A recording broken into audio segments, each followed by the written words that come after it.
Old testament చదువుకొని మనం new testament లోకి రావడానికి ప్రభు మనకి ఇచ్చినటువంటి మంచి అవకాశాన్ని బట్టి ఆయనకి కృతజ్ఞతలు.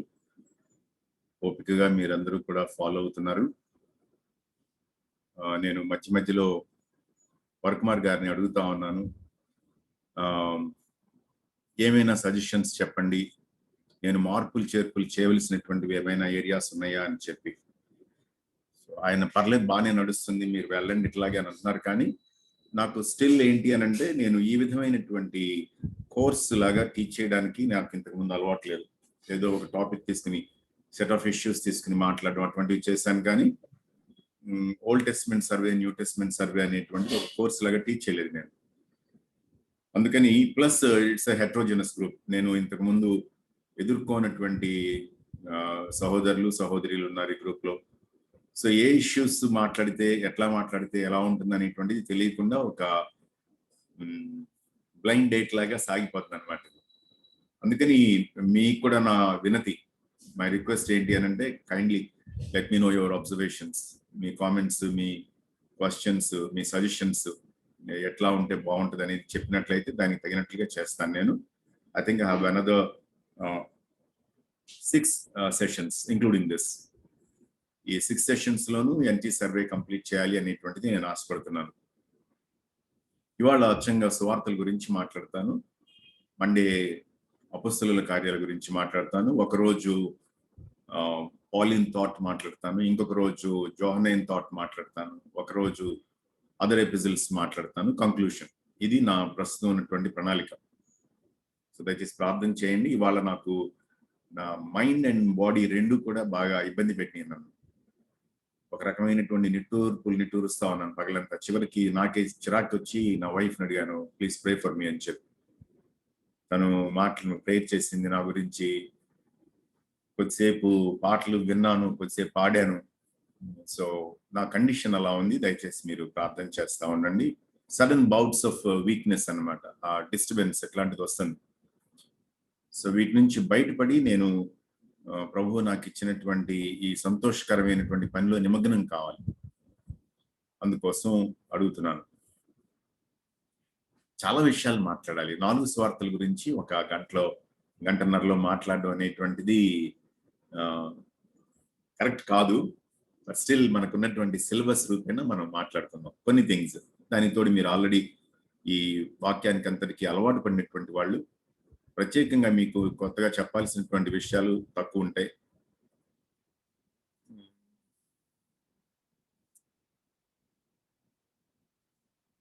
మీకు బిగినింగ్ లో ఎన్టీ టైమ్ లైన్ మాట్లాడేటప్పుడు, తర్వాత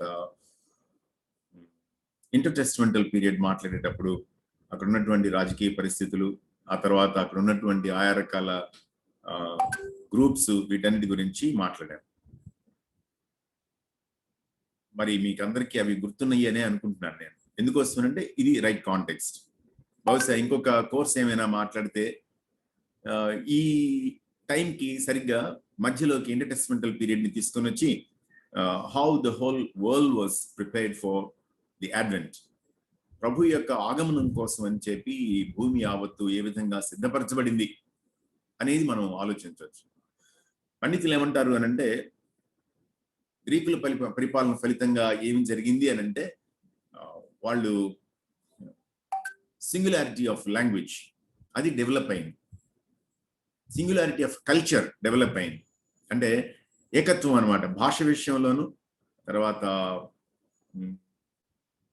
భావ ప్రకటన విషయంలోను ఏకత్వం అనేటువంటిది, అంటే సంస్కృతి అనమాట ఒకటి డెవలప్ అయింది. ప్రజలకి పుస్తకాల పట్ల, తర్వాత తత్వశాస్త్రం పట్ల ఆలోచనలు, ఇట్లాంటివన్నీ పుట్టుకొచ్చాయి అనమాట.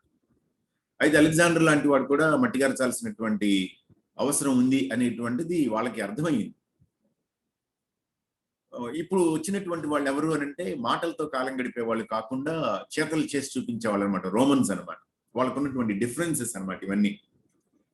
పండితులు మాట్లాడేటప్పుడు ఈ రెండింటిని ఐడెంటిఫై చేయడానికి అని చెప్పి ట్రై చేస్తారు అనమాట.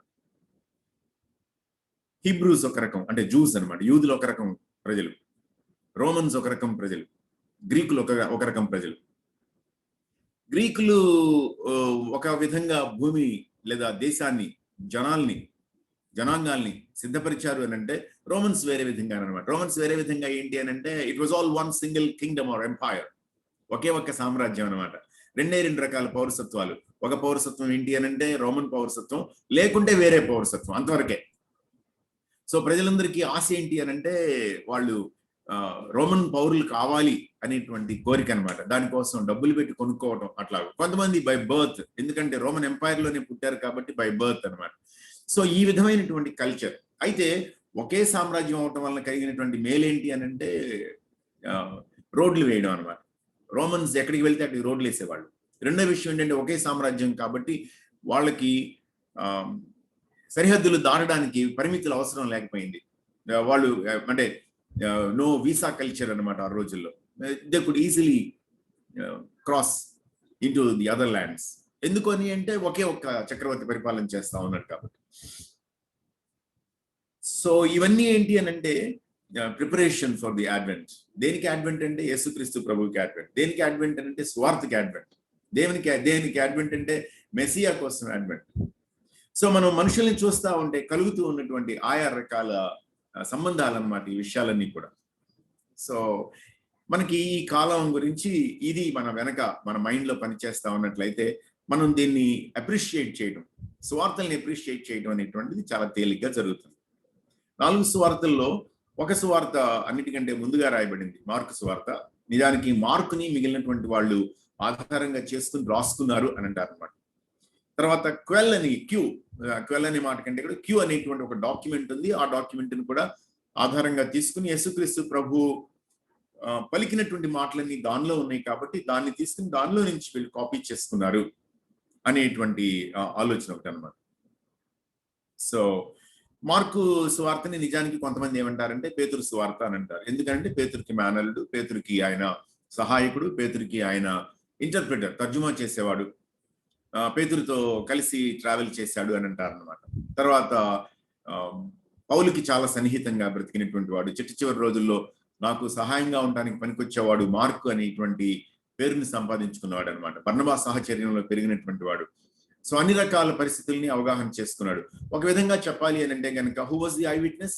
Peter was the eye witness and Mark was just a listener while Peter was narrating the incidents.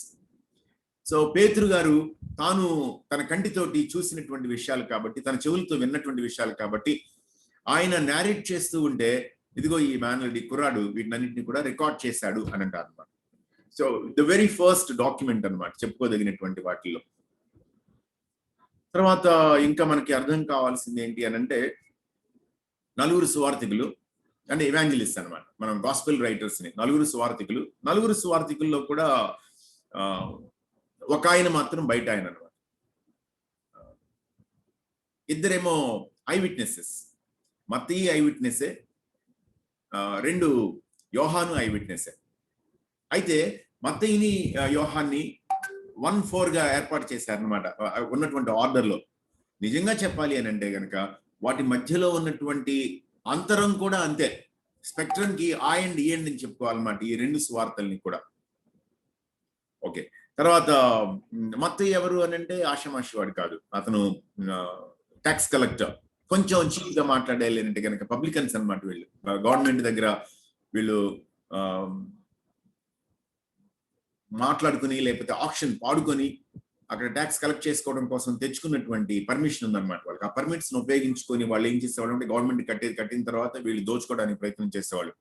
Natural గా ప్రజలకి ఇష్టం ఉండదు, సొంత గవర్నమెంట్ అయినా సరే. అంటే మన ఆల్మోస్ట్ మన ట్రావెల్ చేసేటప్పుడు హైవే మీద టోల్ గేట్స్ వస్తే మనం ఎలా తెచ్చుకుంటామో అట్లా అనమాట. ఎంతకాలం చేస్తారు వీళ్ళు, గవర్నమెంట్ ఎంత పర్మిషన్ ఇచ్చింది, వీళ్ళు ఎంత కలెక్ట్ చేస్తున్నారు, మనం నానా రకాల కామెంట్స్ వేసుకుంటాం ఆ వెయిట్ చేసేటువంటి 2-3 minutes లో. అట్లాంటిది సొంత గవర్నమెంట్ కాకుండా ఫారిన్ గవర్నమెంట్ దగ్గర వీళ్ళు ట్యాక్స్ కలెక్టర్స్ అనమాట. పన్ను చెల్లించుకునే వాళ్ళు అని అంటే వాళ్ళు ఫారిన్ గవర్నమెంట్స్ అంటే శత్రువుకి అమ్ముడుపోయారు అన్నట్లుగా చులకనగా చూసేటువంటి వాడు. అలాంటి వాళ్ళకి చెందినటువంటి వాడు అనమాట.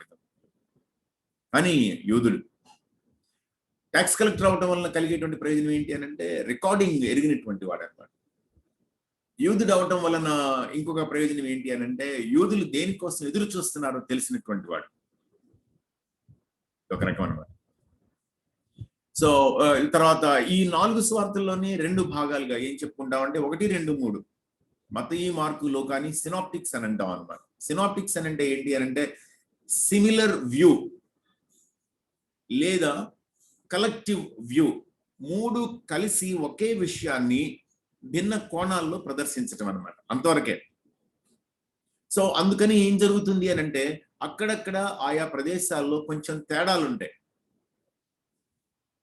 చట్ట ప్రకారం మాట్లాడితే లేదా కోర్టుల ప్రకారం మాట్లాడినట్లయితే ఏదైనా ఒక సంఘటన జరిగినప్పుడు 2 లేక 3 సాక్షుల్ని పిలిచినప్పుడు 3 సాక్షులు ఏ మాత్రం తేడా లేకుండా ఒకటే విషయం మాట్లాడితే వెంటనే కోర్టు ఏం చేస్తుంది అని అంటే వాళ్ళ సాక్ష్యాన్ని డిస్రిగార్డ్ చేయమంటది.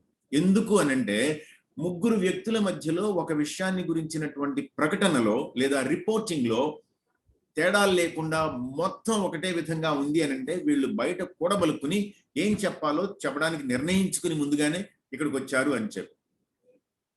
మన సువార్తికుల్లో మనం గమనించినట్లయితే సువార్తల్లో ఒకే సంఘటన గురించి వాళ్ళు రిపోర్ట్ చేసేటప్పుడు ఫైన్ డీటెయిల్స్ లో కొంచెం తేడాలు మనం గమనిస్తూ ఉంటాం అన్నమాట. ఒకే విషయాన్ని భిన్న కోణాల్లో వీళ్ళు చూడడం, ఒకే విషయం పట్ల రకరకాల అవగాహనల్ని వీళ్ళు కలిగి ఆ వైపుగా ఆ విషయాన్ని ప్రజెంట్ చేయడానికని ప్రయత్నం చేయడం అన్నమాట. మనకి చాలా స్పష్టంగా అర్థమయ్యేటువంటి విషయం ఏంటి అంటే ఈ సినాప్టిక్ గాస్పెల్స్ ఒకే విధమైనటువంటి దృక్కోణాన్ని చూపించేటువంటి ఈ 3 సువార్తలు కూడా వాటి పరిమితుల్లోనే విపరీతమైనటువంటి తేడాలని కలిగి ఉన్నాయి అన్నమాట. ఎట్లాంటి తేడాలను కలిగి ఉన్నాయి అని అంటే మొదటి సువార్తలోనేమో అచ్చంగా మొదలుపెట్టడమే వంశావళితో మొదలు పెడితే, 3వ సువార్త లూకా సువార్తలో యేసుక్రీస్తు ప్రభుకి ముందు మార్గాన్ని సరళం చేయడానికి వచ్చినటువంటి అరణ్యంలో ఒక కేక వేసి ఒకరి శబ్దంగా చెప్పుకోబడినటువంటి యోహాను జన్మ వృత్తాంతంతో మొదలైంది. ఆ తర్వాత జీనియాలజీ వస్తుంది అనమాట, వంశావళి వస్తుంది. చిత్రంగా మార్కులో మనం గమనించినట్లయితే అసలు వంశావళి ఉండదు, ఏమీ ఉండదు. డైరెక్ట్ గా ఆయన పరిచర్య అనేటువంటి దాంతో స్టార్ట్ అయిపోతుంది. ఇంకా చూసినట్లయితే మార్క్స్ వార్తలో 16 అధ్యాయాల్లో 8 అధ్యాయాలు ఆయన చేసినటువంటి ఆయా రకాల పనులు, 8 అధ్యాయాలు అచ్చంగా ప్యాషన్ నారేటివ్ అంటే ఏంటంటే ఆయన శ్రమలు పొందినటువంటి విధానము, తర్వాత ఆయన సిలువని స్వీకరించినటువంటి విధానం అనమాట. చాలా విచిత్రమైనటువంటి డివిజన్ తోటి ఉంటుంది అనమాట మార్క్స్ వార్త. ఓకే, సరే. ఈ 4 యోహాను సువార్త చాలా భిన్నంగా ఉంటుంది. నిజానికి యోహాన్ని కనుక మనం గమనించినట్లయితే యోహాన్ ఏంటి ఇట్లా మాట్లాడుతున్నాడు అని అనిపిస్తుంది. ఎందుకోసం అంటే చాలా జంటిల్ గానంటే ఏంటంటే వెనక ఉండేటువంటి రకం అనమాట. వాళ్ళ అన్నయ్య తను కలిసి వాళ్ళ బోధకుడి దగ్గరికి, అంటే వాళ్ళ కజిన్ దగ్గరికి, యేసుక్రీస్తు దగ్గరికి వాళ్ళ అమ్మని తోడు తెచ్చుకుని రికమెండేషన్ ట్రై చేసినటువంటి బ్యాచ్ వీళ్ళకి టెంపర్మెంట్స్ మెర్క్యూరియల్ టెంపర్స్ అనమాట. అన్నదమ్ములు ఇద్దరు కలిశారంటే కనుక ఎవరి మీద అగ్నిగంధకాలు కురిపిద్దాం లాంటి మెంటాలిటీ అనమాట వీళ్ళది. అదే సమయంలో యేసుక్రీస్తుకి చాలా సన్నిహితమైనటువంటి వాడు, ఆయన రొమ్ముని ఆనుకుని కూర్చునేటువంటి వాడు, యేసు ప్రేమించిన శిష్యుడిగా చెప్పుకోబడినటువంటి వాడు అనమాట. అలాంటి ఆయన తర్వాత అపొస్తలుల కార్యాల్లోకి వచ్చేటప్పటికి వాళ్ళ అన్నయ్య అందరికంటే ముందు గబుక్కన చనిపోతాడు అనమాట. హేరోదు ఖడ్గంతో చంపించేసినటువంటి సంఘటన కనబడుతుంది మనకి. అలాంటి యోహాను చివరికి సిలువ దగ్గరికి వచ్చేటప్పటికి ఈయన ఒక్కడే మిగిలాడు, ఇంకెవరు లేరు. అలాంటి యోహాను తన సువార్తని ప్రజెంట్ చేసినటువంటి విధానాన్ని మనం గమనించినట్లయితే అసలు చాలా విచిత్రంగా ఉంటుంది అనమాట. మిగిలిన వాళ్ళు ఎవరికి పట్టనటువంటి విషయాలు ఈయనకి పట్టినాయి, వాటి గురించి మాత్రమే ప్రస్తావించాడు ఆయన. అప్పటికే ఏమంటాడు, ఆయన గురించి రాయాలంటే కనుక ఈ ప్రపంచం చాలదు, అని పుస్తకాలు రాయొచ్చని అంటాడు. అంటే అప్పటికి చాలా సెలెక్టివ్ గా చూస్ చేసుకుంటా తీసుకొని వచ్చి ప్రజెంట్ చేశాడు అనమాట. చాలా విచిత్రంగా అనిపిస్తుంది మనకి. ఓకే, సినాప్టిక్ గాస్పెల్స్ 3, 4వదేమో యోహానుది, జోహనైన్ గాస్పెల్ అని అంటాం అనమాట. ఆ మాటను వాడుతూ ఉంటారు అనమాట థియాలజీలో, కొంచెం బాగుంటది. మరి అలవాటు పడినటువంటి పౌలు గురించి చెప్పాడు, పాలిన్ థాట్ అని చెప్పి. ఓకే, 4 పుస్తకాలు కూడా యేసుక్రీస్తు ప్రభువుని నలుగురుగా చూపిస్తున్నాయి అనమాట. సరే, ఎందుకు ఏ విధంగా నలుగురుగా చూపిస్తున్నారు అని అంటే, మనిషిగా తీసుకున్నట్లయితే యేసుక్రీస్తు ప్రభువుని అంటే చూపించడం, మనిషిగా చూపిస్తూ ఆయన రోల్స్ గురించి మాట్లాడడం అనమాట. మత్తయి ఏమో యేసుక్రీస్తు ప్రభుని రాజుగా చూపిస్తున్నాడు, రాబోతున్నటువంటి రాజు అనమాట. మార్కు ఆయనని ఒక సేవకుడిగా కనబరుస్తున్నాడు. మరి లూకా అనేటువంటి వైద్యుడేమో యేసుక్రీస్తు ప్రభుని ఒక మనిషిగా చూపిస్తాడు అనమాట, as an ordinary common human being.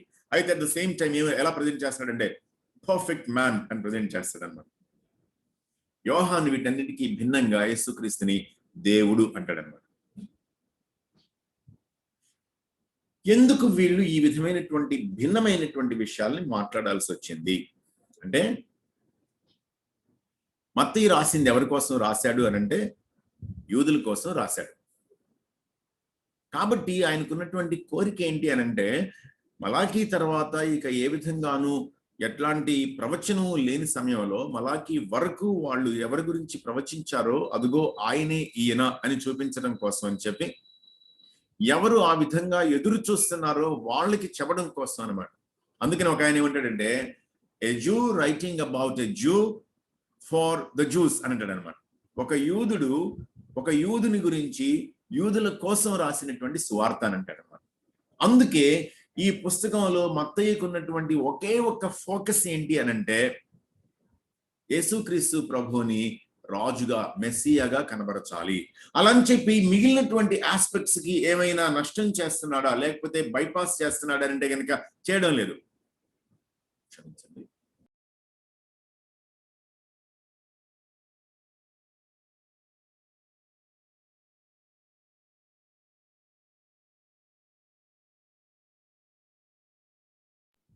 ఏమైనా మిస్టేక్ చేశాడా ఇక్కడ అనంటే మిస్టేక్ ఏం చేయటం లేదు.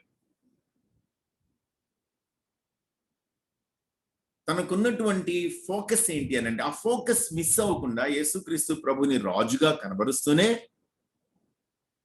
ఎక్కడ పుట్టాడు, ఎలాంటి పరిస్థితుల్లో పుట్టాడు, స్టిల్ ఆయన ఏమి చేయడానికి వచ్చాడు, ఏం అవడానికి వచ్చాడు.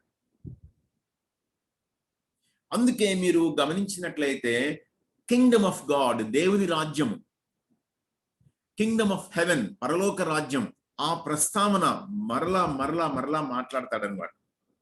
అందుకే పుస్తకం చివరికి వచ్చేటప్పటికి యేసుక్రీస్తు ప్రభు తన సన్నిహితులైనటువంటి శిష్యుల్ని విడిచి వెళ్ళిపోవడానికి ఆసనమయ్యేటువంటి కాలంలో ఆయన రాబోతున్నటువంటి కాలం గురించి ముందుగానే ప్రస్తావించడం వీళ్ళ దగ్గర.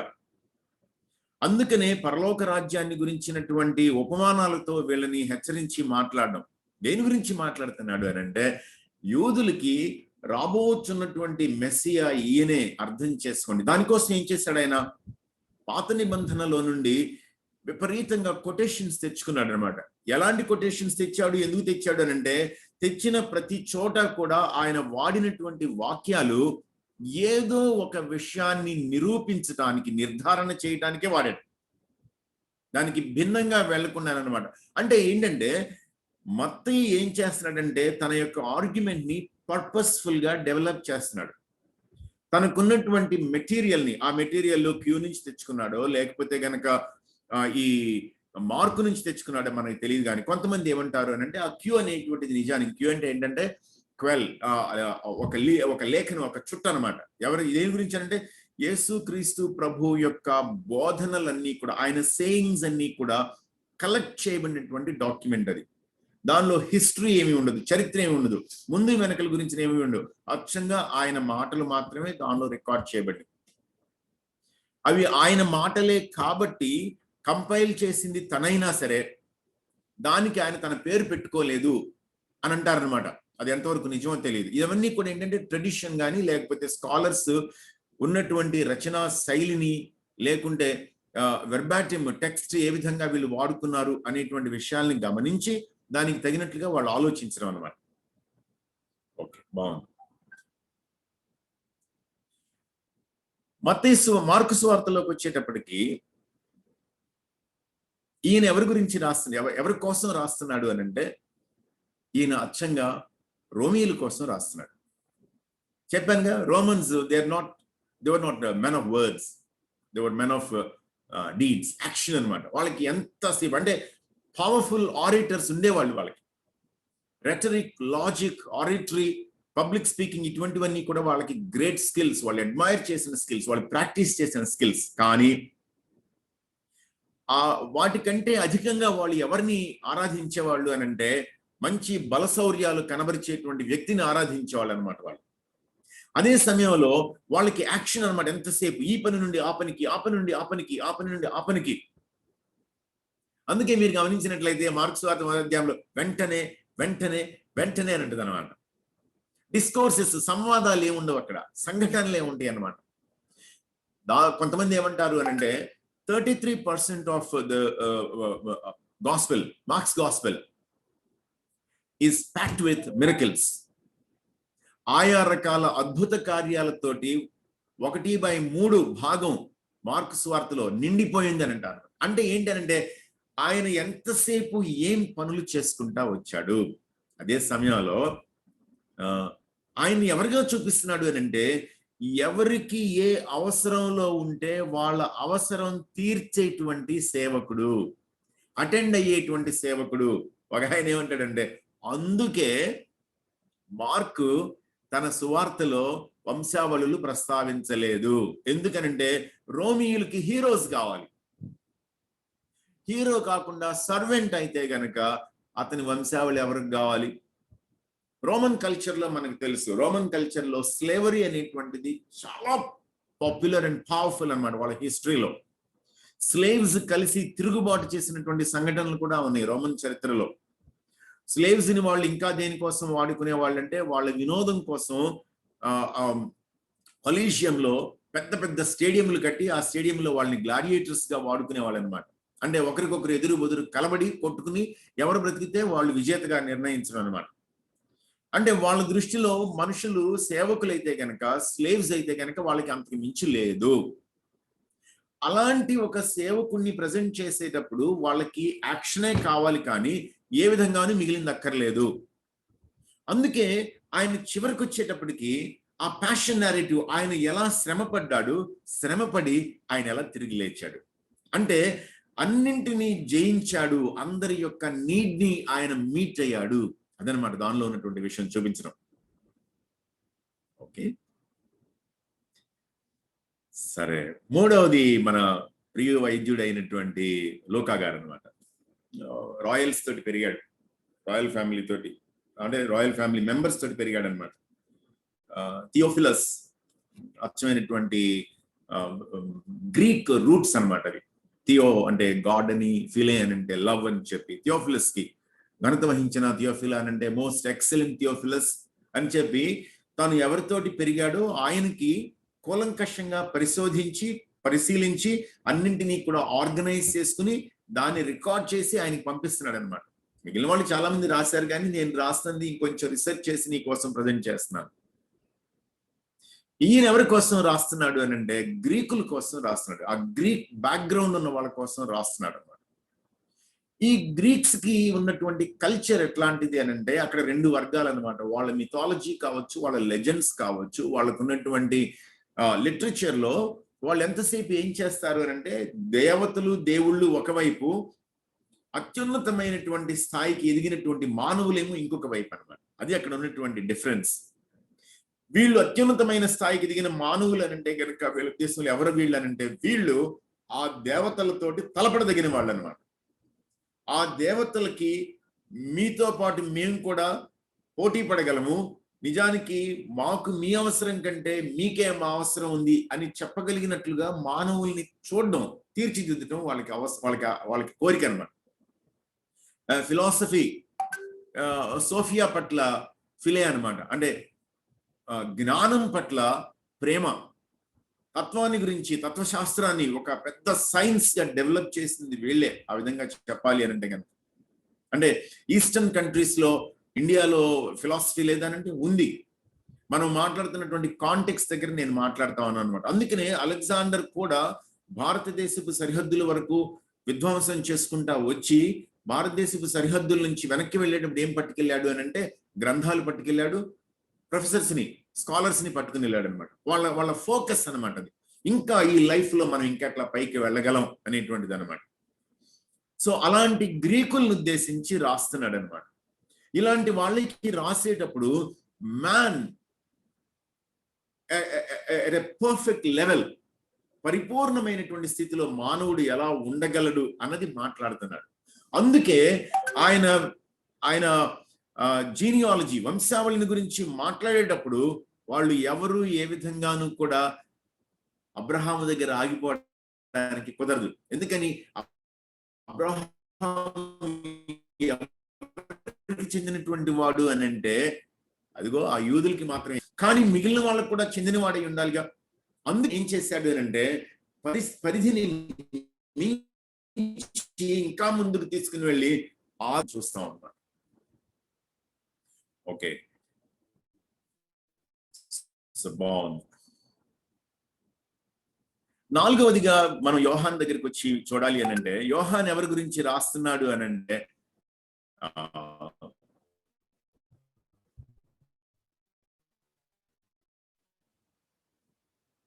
మనుషులందరి గురించి మాట్లాడుతున్నాడు. ఆయన చేస్తున్నటువంటి గొప్ప విషయం అన్నమాట. సో మనం యోహాన్ దగ్గరికి వచ్చిన తర్వాత మిగిలిన విషయాలు మరికొన్ని మాట్లాడడానికి ప్రయత్నిద్దాం. ఇక్కడ నేను మీకు ఇంకొకటి చూపించబోతా ఉన్నాను. యెహెజ్కేలు తన గ్రంథంలో మాట్లాడుతూ 4 రకాల జీవుల గురించి మాట్లాడతాడు అన్నమాట. 2వ శతాబ్దంలో ఈ 4 సువార్తల్లోనూ ఆ 4 జీవుల్ని చూడడానికి ఐరేనియస్ అనేటువంటి పండితుడు మొదలుపెట్టాడు. సో ఏంటి 4 జీవులు ఏమిటి అని అంటే, సింహం, ఎద్దు, మనిషి, పక్షిరాజు, లేదా గ్రద్ద, లేకపోతే డేగ, ఏమంటారు, గ్రద్దని అంటారు అనుకుంటా బహుశా, పక్షిరాజు బైబిల్ చెప్తున్నటువంటి మాట. మీరు గమనించినట్లయితే అంటే ఈ 4 జీవుల్ని 4 సువార్తల్లో చూడడానికి చెప్పి ఐరేనియస్ మొదలు పెట్టాడేమో, కానీ నేను చెప్పేటువంటి ఈ క్రమం ఫైనల్ కాదు. ఎందుకోసం అంటే సంఘ చరిత్రలో మనం గమనించినట్లయితే రకరకాల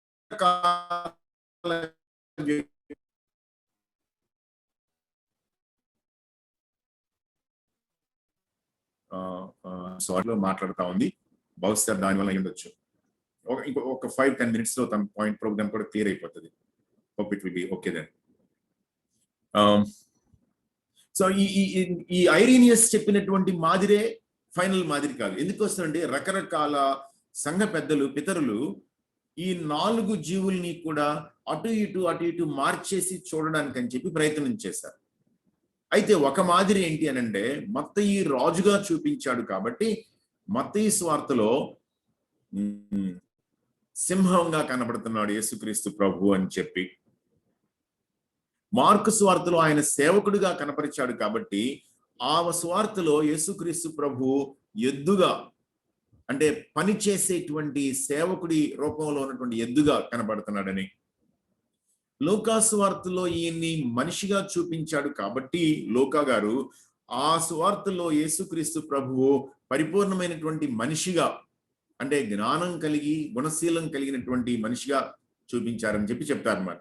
చివరికి వచ్చేటప్పటికి యోహాను సువార్తలో వీటన్నింటికి భిన్నంగా ఆయన పక్షిరాజు అనంటే, పక్షిరాజుని దేనికోసం ఇక్కడ సింబల్ గా వాడారు అనంటే, ఆయన దేవుడు, ఆయనే దేవుడు, మానవ రూపం దాల్చినటువంటి దేవుడు అన్నది చెప్పడం కోసం వాడారు అనేటువంటిది దీనిలో ఉన్నటువంటి ఈ 4 జీవుల్ని పోల్చినటువంటి విధం అన్నమాట. దీనికి ఒక మాట వాడారు పెద్దలు, టెట్రామార్ఫ్ అనేటువంటిది. టెట్రాన్ అంటే 4 అని, మార్ఫ్ అని అంటేనేమో షేప్ అనమాట, ఫామ్ అని చెప్పి వాళ్ళు వాడినటువంటిది అనమాట. ఓకే,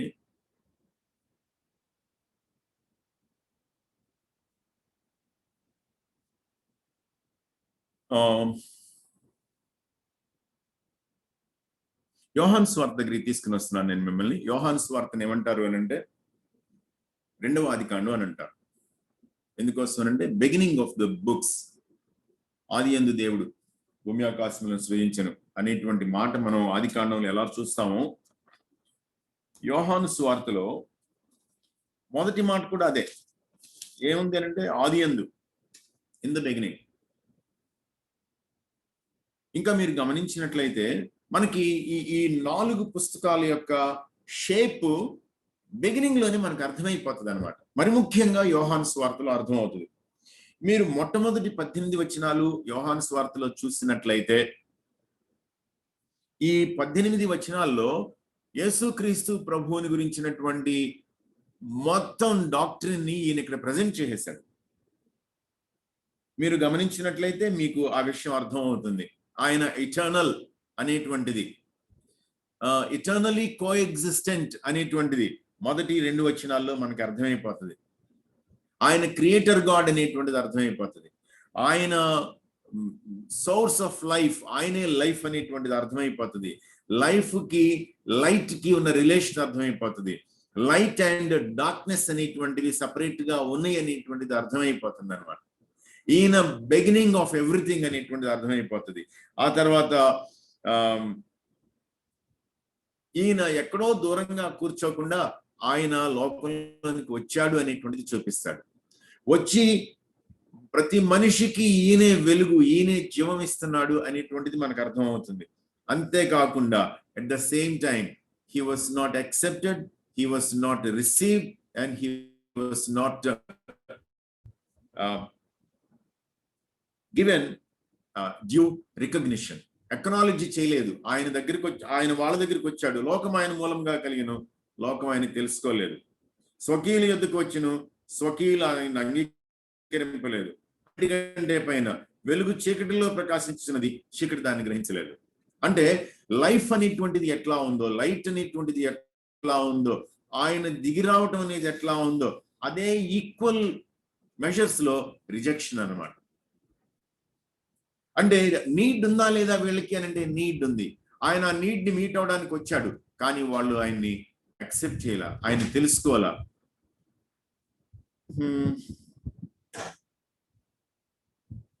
తర్వాత మీరు గమనించినట్లయితే 14వ వచనంలో ఇన్కార్నేషన్ గురించి మాట్లాడేశాడు.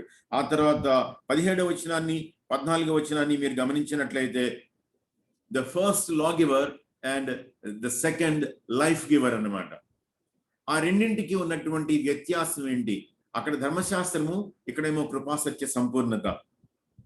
తర్వాత యేసుక్రీస్తు ప్రభువుని ఎందుకోసం మనం సరిగా అర్థం చేసుకోవాలి ఎవరైనానంటే, దేవుడు ఎవరు అనేటువంటిది మనకి స్పష్టం చేయడానికి మన దగ్గరికి వచ్చాడు ఆయన. మొత్తం ఎంటైర్ ఫస్ట్ 18 వర్సెస్ మనం చదివినట్లయితే మనకు అర్థం అవుతుంది. సో ఇది మనకి తెలియాల్సినటువంటి విషయం అనమాట. అంటే మొదటి 18 వచనాల్లో తనకున్నటువంటి ఆ అవగాహన యావత్తుని నిక్షిప్తం చేయడానికి ట్రై చేశాడు. ఎవరి తరఫు నుండి నిక్షిప్తం చేయడానికి ట్రై చేశాడు? రోమీయుల కోసమా? కాదు. గ్రీకుల కోసమా? కాదు. యూదుల కోసమా? కాదు. ఎవరి కోసం అంటే, మనిషి అనేటువంటి వాడు ఎవరైనా సరే దేవుని గురించినటువంటి స్పృహని పొందాలి అని అంటే ఆ 18 వచనాల్లో నుంచి ఆ స్పృహని పొందడానికి అవకాశం ఉంది. దేవుడు ఎక్కడో సుదూరంగా లేడు, ఆయన దిగొచ్చి మనుషుల మధ్యలో బ్రతికాడు, మనలాగా బ్రతికాడు, మన మధ్యలో బ్రతికాడు.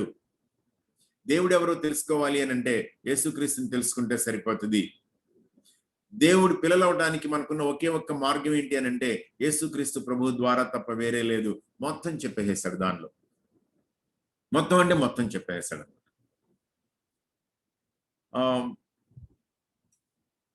నేను కొంచెం సేపు యోహాను స్వార్థ గురించి మాట్లాడిన తర్వాత I will go to other issues. వేరే విషయాల గురించి నేను మాట్లాడడానికి ప్రయత్నిస్తాను.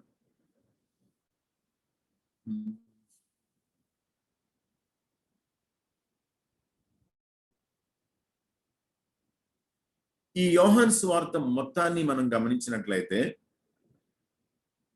అంటే ఒక వ్యక్తి వెనక యోహాను ఆ 3.5 సంవత్సరాలు తిరిగినటువంటి వాడుగా, ఆయన వెనకే పడి నడిచినటువంటి వాడుగా, ఇంకా వేరే దేని మీద దృష్టి లేనటువంటి వాడుగా ఎలా తిరిగాడో అలాగూ ఆ వ్యక్తి రిపోర్ట్ చేసినట్లుగా మనకు అర్థమవుతుంది అన్నమాట. అంటే చాలా పర్సనల్ ఆస్పెక్ట్స్ అన్నమాట. దగ్గరకు వచ్చి దేవుడు నిలబడి మనుషుల మధ్యలో మాట్లాడడం మొదలు పెడితే ఎలా ఉంటుంది?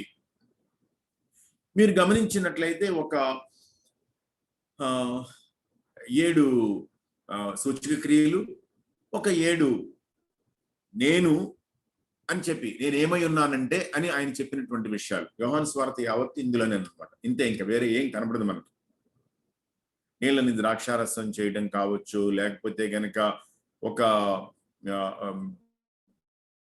ప్రధాని కుమారుణ్ణి స్వస్థపరచడం కావచ్చు, లేకపోతే పక్షవాయువుతోటి పడినటువంటి వ్యక్తిని లేపడం కావచ్చు, 5,000 మందికి ఆహారం పెట్టడం కావచ్చు, తర్వాత నీళ్ల మీద నడవడం కావచ్చు, లేకుంటే అంటే గుడ్డివానికి కళ్ళు, చనిపోయినటువంటి వాళ్ళలో నుండి, ఆ సమాధిలో నుండి గుడ్డలు కప్పేసి చుట్టేసి పెట్టించి కుళ్ళిపోయిన లాజర్ని సహితం పేరు పెట్టి పిలిచి బయటికి తీసుకురావడం కావచ్చు.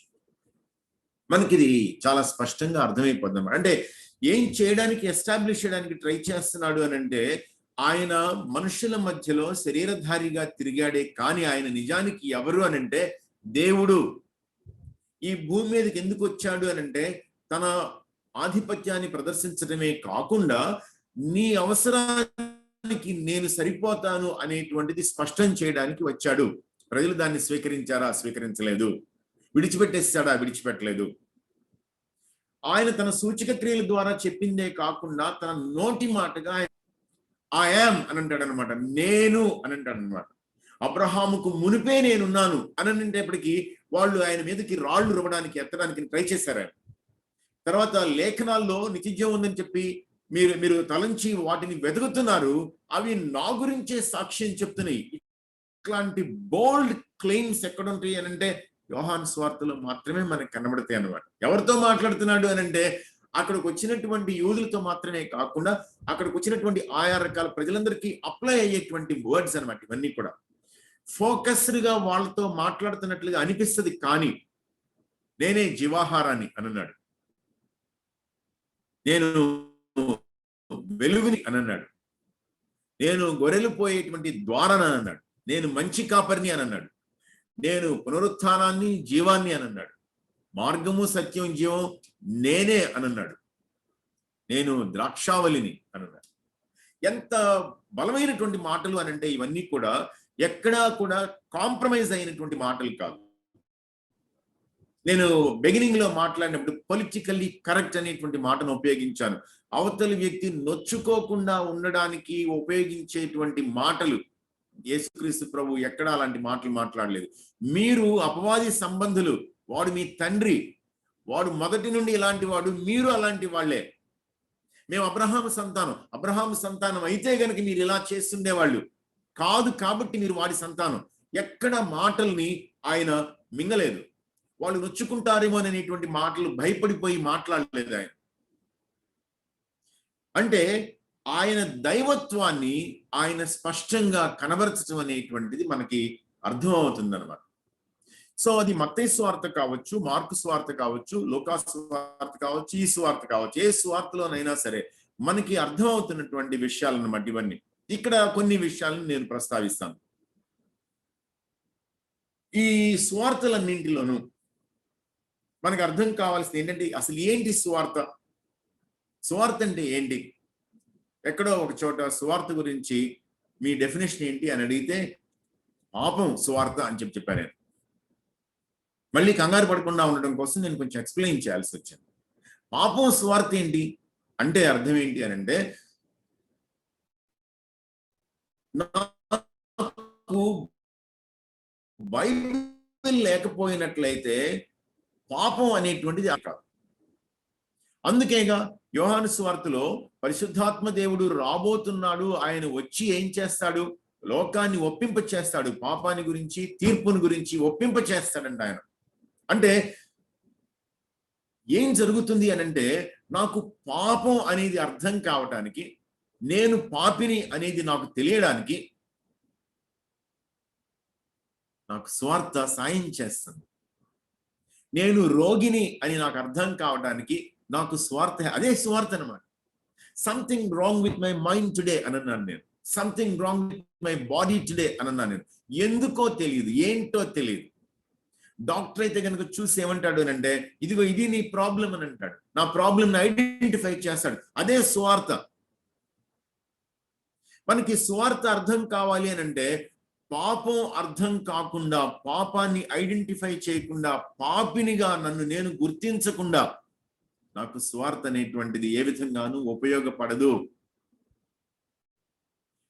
సో దేవుడే తనంతట తానుగా దిగి నా దగ్గరికి వస్తే, చీకటిలోకి వచ్చి నన్ను వెలిగించడానికి ప్రయత్నిస్తే, నేను స్వకీయుడని చెప్పి నా దగ్గరికి ఆయన వస్తే, నాతో నివాసం ఉంటే నేను ఆయన్ని గ్రహించలేదు, నేను ఆయన అంగీకరించలేదు. అంటే ఎలాంటి పతనమైపోయినటువంటి స్థితిలో నేనున్నాను, నా పాపం నాకు అర్థం కావడానికి హెల్ప్ చేసేది ఏంటి అని అంటే గాస్పెల్ అన్నమాట. అక్కడితో అయిపోయిందా గాస్పెల్ అంటే? అయిపోలేదు. డాక్టర్ గారి దగ్గరికి వెళ్ళి నీ జబ్బిది అని అంటే కనుక అంతవరకే, రేడియాలజీనో పెథాలజీనో డిపార్ట్మెంట్ పని అయిపోయింది అక్కడితోటి. కానీ అక్కడితోటి పని అయిపోతే నాకు ఉపయోగం ఉంది. సిటీ స్కాన్కి వెళ్ళా నేను, ఇదిగో నీకు 7/25 నీకున్నటువంటి నీ చెస్ట్ ఇన్ఫెక్షన్ అని అన్నాడు అనమాట.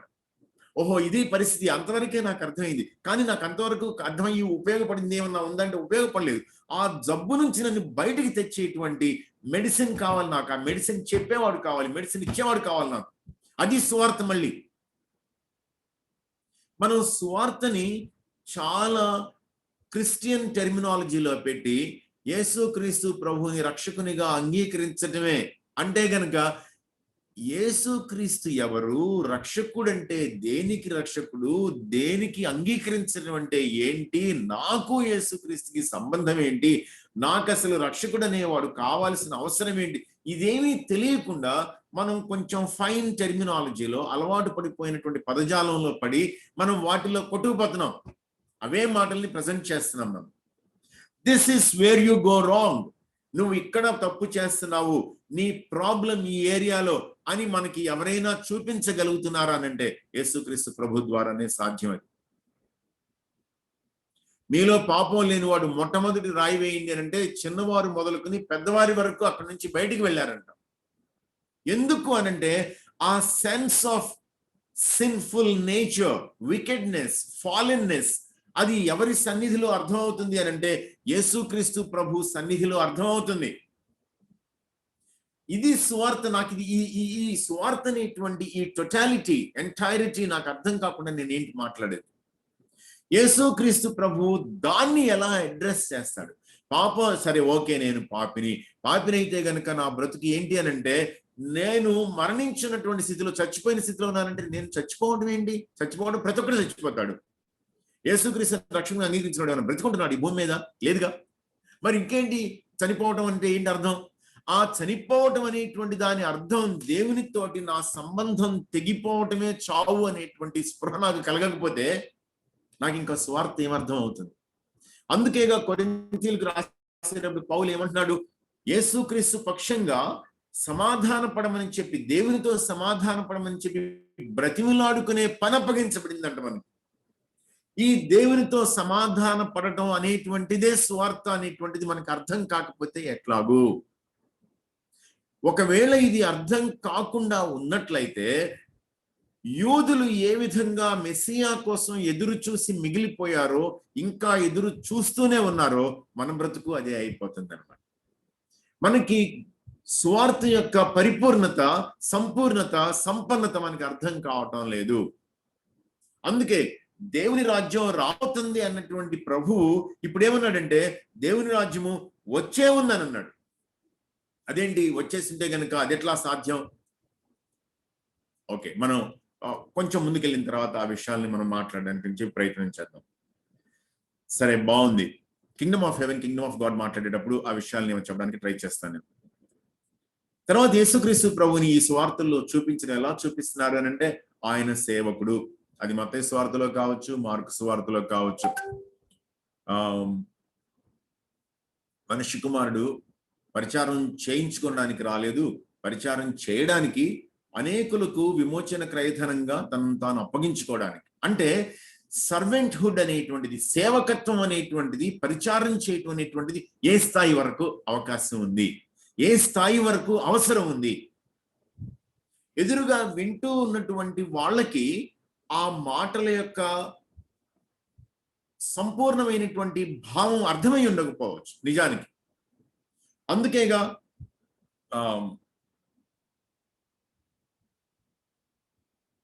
ఫిలిప్పుకు చెందినటువంటి కైసరయ దగ్గరికి వెళ్ళారు వీళ్ళందరూ. 8వ అధ్యాయంలోకి వస్తారన్నమాట. సరిగ్గా చెప్పాలి అంటే 8వ అధ్యాయంలో మార్క్స్ వార్తలో వచ్చినప్పుడు ప్రజలు నా గురించి ఏమనుకుంటున్నారు? చాలా చిత్రమైనటువంటి మాటలు అన్నమాట. అంటే ఆయనకి తెలియకనా వీళ్ళని అడగటం? ప్రజలు నా గురించి ఏమనుకుంటున్నారు అని అంటే, నువ్వు ఏలియావ్ అని అంటున్నారు, నువ్వు రాబోయే ప్రవక్తం అని అంటున్నారు, నువ్వు అలా యోహాను మరలా తిరిగి ఇలా ఏమేమిటో చెబుతా ఉంటే ఆయన బయట వాళ్ళ మీద నుంచి దాన్ని డైవర్ట్ చేసి డైరెక్ట్ చేశాడు అనమాట వీళ్ళ మీదకి. మరి మీరేమనుకుంటున్నారు నా గురించి? What is your perception? మీరు నన్ను ఎలా అర్థం చేస్తున్నారు అని అన్నాడు. అందరూ సమాధానం చెప్పారా? చెప్పలేదుగా, ఒక్కడేగా చెప్పింది. పేతురు చెప్పాడు. ఏమన్నాడు? నీవు సజీవుడైనటువంటి దేవుని కుమారుడివి అనంటే అది నీ అంతటా నీకు అర్థం కాలేదు, దేవుడు నీకు అర్థమయ్యేలా చేశాడు. ఇంకా పూర్తిగా దాన్ని రిసీవ్ చేసుకోలేదు. కాబట్టి మనిషి కుమారుడు యెరూషలేంకి వెళ్ళాలి, శ్రమలు పడాలి, అక్కడ చనిపోవాలి, 3వ దినాన్ని తిరిగి లేవాలి అనంటే చేయి పట్టుకుని వెనక్కి లాగాడు. ఎందుకోసం అనంటే పరిచారం చేయడానికి వచ్చినటువంటి ఈ మనుష్య కుమారుడు అనేకులకు విమోచన క్రయధనంగా తన ప్రాణాన్ని పెట్టబోతున్నాడు అనేది ఇంకా అర్థం కాలేదు ఆయనకి. సర్వెంట్ అనేటువంటిది అనమాట. ఆ సేవకుడు దేని నిమిత్తం వచ్చాడు? ఆ సేవకుడు దేని నిమిత్తం వచ్చాడు? ఎక్కడో యెషయా గ్రంథంలో చెప్పబడినటువంటి సేవకుడు, ఆయనకున్నటువంటి మేనిఫెస్టో, లూకాసు వార్తలో 4వ అధ్యాయంలో అనమాట, నజరత్ మేనిఫెస్టోలో మాట్లాడతాడనమాట. ఇదిగో ఇవన్నీ కూడా ఈ లేఖనం మీ వినికిడిలో నెరవేరింది అని అంటాడనమాట.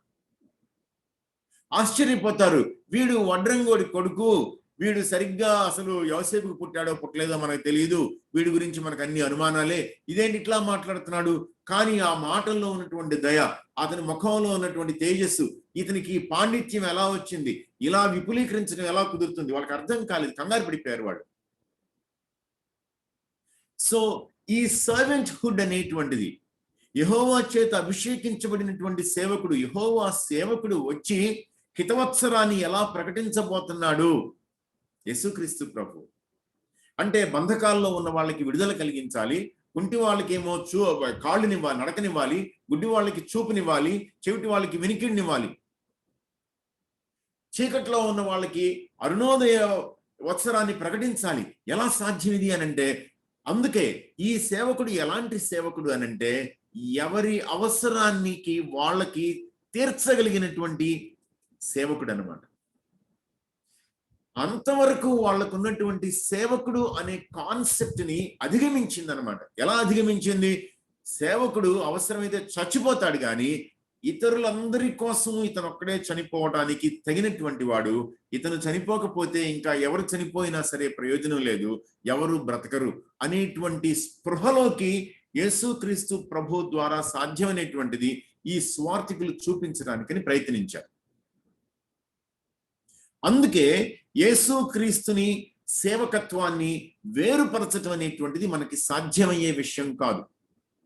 సేవకుడు అనేటువంటి కాన్సెప్ట్ ని యేసుక్రీస్తు ప్రభు నుండి సెపరేట్ చేస్తే యేసుక్రీస్తు ప్రభువుని సువార్తగా ప్రకటించడానికి మనకి పిక్చర్ చాలదు.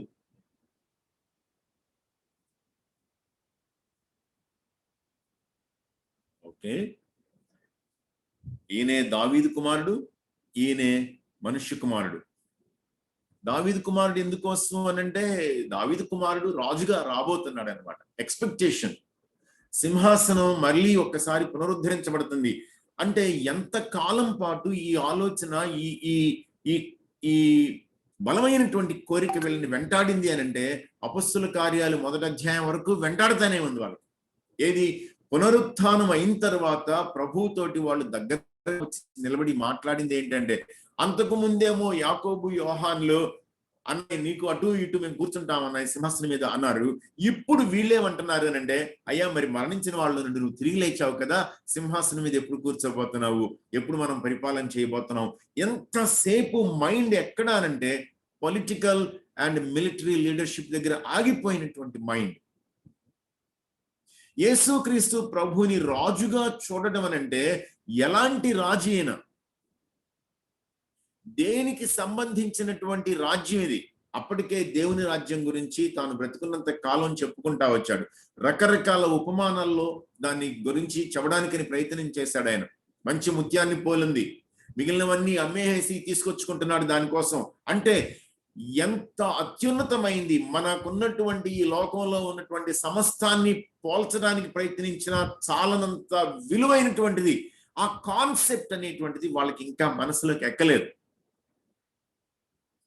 సన్ ఆఫ్ మ్యాన్, మనుష్య కుమారుడు అనమాట, రాబోతూ ఉన్నటువంటి మనుష్య కుమారుడు. నేను డానియల్ గురించి మాట్లాడినప్పుడు డానియల్లో ఉన్నటువంటి మనుష్య కుమారుడి గురించి, అపోకలిప్టిక్ విజన్స్ గురించి నేను పెద్దగా మాట్లాడలేదు. మేబీ ప్రకటన గ్రంథం గురించి మాట్లాడేటప్పుడు అప్పుడు ఏమైనా మ్యాచ్ చేయడానికి అని చెప్పి ట్రై చేస్తాను. కానీ మనుష్య కుమారుడిగా ఐడెంటిఫై చేసుకున్నటువంటి ఈయన రాబోతూ ఉన్నటువంటి మనుష్య కుమారుడు అంటే మనుషుల్లో ఒకడనమాట. మనం ఈ son of God and son of man ఈ రెండింటిని మెర్జ్ చేయడానికి చేసినట్లయితే గాడ్ మ్యాన్, దైవ మానవుడు వినడానికి పెద్దగా బాగుండదు అనమాట. ఎందుకోసమంటే భారతదేశంలో గాడ్ మ్యాన్ అనేటువంటిది చాలా చులకనగా వాడబడినటువంటి మాట అనమాట. ఏంటి చులకనగా వాడబడినటువంటి మాట అని అంటే, దేవుడి పేరు పెట్టుకొని స్వాముల్లాగా వేషాలు వేసుకున్నటువంటి బాబాల్ని, ఈ సాధువుల్ని, వీళ్ళని గాడ్ మ్యాన్ అనేటువంటి పేరుతోటి పిలవడానికి అలవాటు పడ్డాం మనం ఇండియాలో. యేసుక్రీస్తు ప్రభువుని కూడా గాడ్ మ్యాన్ అనంటే అక్కడ గాడ్ మ్యాన్ వేరు, ఇక్కడ గాడ్ మ్యాన్ అనమాట. మధ్యలో హైఫన్ తోటి మనం మాట్లాడుతున్నాం. ఏం మాట్లాడుతున్నాం మనం? ఆయన పరిపూర్ణమైనటువంటి దేవుడు, పరిపూర్ణమైనటువంటి మానవుడు. ఈ రెండింటిని మర్జ్ చేయటానికి ఏమైనా మనకి సాధ్యం అవుతుందా అనంటే కానిటువంటి విషయం. ఎందుకని సాధ్యం కాదు అనంటే, నేను కొంతకాలం పాటు స్ట్రగుల్ అయినటువంటి విషయం మీకు చెప్తాను. దానికంటే ముందు ఒక విషయం, నాకు తెలిసి వరకుమార్ గారు క్రిస్టాలజీలో ఈ విషయాలన్నీ దాదాపుగా మాట్లాడి ఉంటుంటారు. అయితే అందుకని నేను ఎక్కువసేపు ఈ విషయాల గురించి మాట్లాడి మీకు రెపిటేషన్ అవుతుంది, ఎక్కువ మాట్లాడను నేను. కానీ కొంతకాలం పాటు నేను ఎవరైనా ఏదైనా ప్రశ్న వేస్తే ప్రతి ప్రశ్నకి సమాధానం చెప్పడానికి ట్రై చేసేవాడు. ఎందుకనంటే అడిగారు కాబట్టి నేను ఆన్సర్ చెప్పాలి, నేను టీచర్ని కాబట్టి నాకు ఆన్సర్ తెలిసి ఉండాలి, చాలా ట్రై చేసేవాడు. కానీ నేను ఏం చేస్తున్నానని నాకు అర్థమైంది అనంటే, వాక్యంలో దేవుని యొక్క మర్మాన్ని గురించి స్పష్టమైనటువంటి రీతిలో చెప్పబడితే, ఆ మాట మిస్టరీ ఆఫ్ ద గాస్పెల్, ఆ మర్మం గురించి, మర్మం అని చెప్పి సంబోధించబడితే దేవుని గురించినటువంటి సమస్తం కూడా మిస్టరీ అయితే, ఆయన నాకు అర్థమయ్యే అవసరం ఉన్నంత వరకు, నా పరిమితికి చెందినంత వరకు రివీల్ చేశాడు, అంతకు మించి నాకు తెలియదు అన్నదాన్ని నేను విస్మరించి, నాకు సమస్తం తెలిసి ఉండాలి, నాకే ఆన్సర్ రావటం లేదేమో అని ఏదో మాటలు కొడబలుకొని చెప్పడానికి ట్రై చేసేవాడు. నెమ్మదిగా నాకేమర్థమైంది అనంటే, దిస్ ఈస్ బియాండ్ మీ, ఇది నాకు మించినది.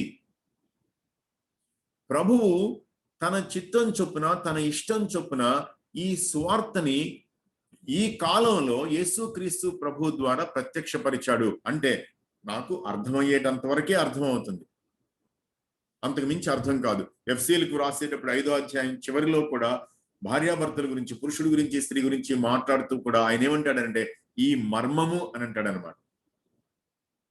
సో మనకి అర్థం కావాల్సింది ఏంటంటే, టోటాలిటీ ఆఫ్ ద డాక్ట్రిన్ అర్థమైపోద్దా ఎప్పటికైనా పూర్తిగానంటే అర్థం కాదు. అర్థం చేసుకునేటువంటి విషయాలు ఉంటాయి అంటే విషయాలు ఉంటాయి, అవన్నీ అర్థం అవుతాయి అంటే అవన్నీ అర్థం అవుతాయి. కానీ సంపూర్ణంగా నాకు ఈ మర్మం మొత్తం తెలిసిపోతుంది అంటే తెలిసిపోదు. కాబట్టే ప్రభువు మీద నేను డిపెండ్ అయ్యి మాట్లాడాల్సినటువంటి అవసరం ఉంటుంది అనేటువంటిది నాకు స్పృహ ఉండాలన్నమాట.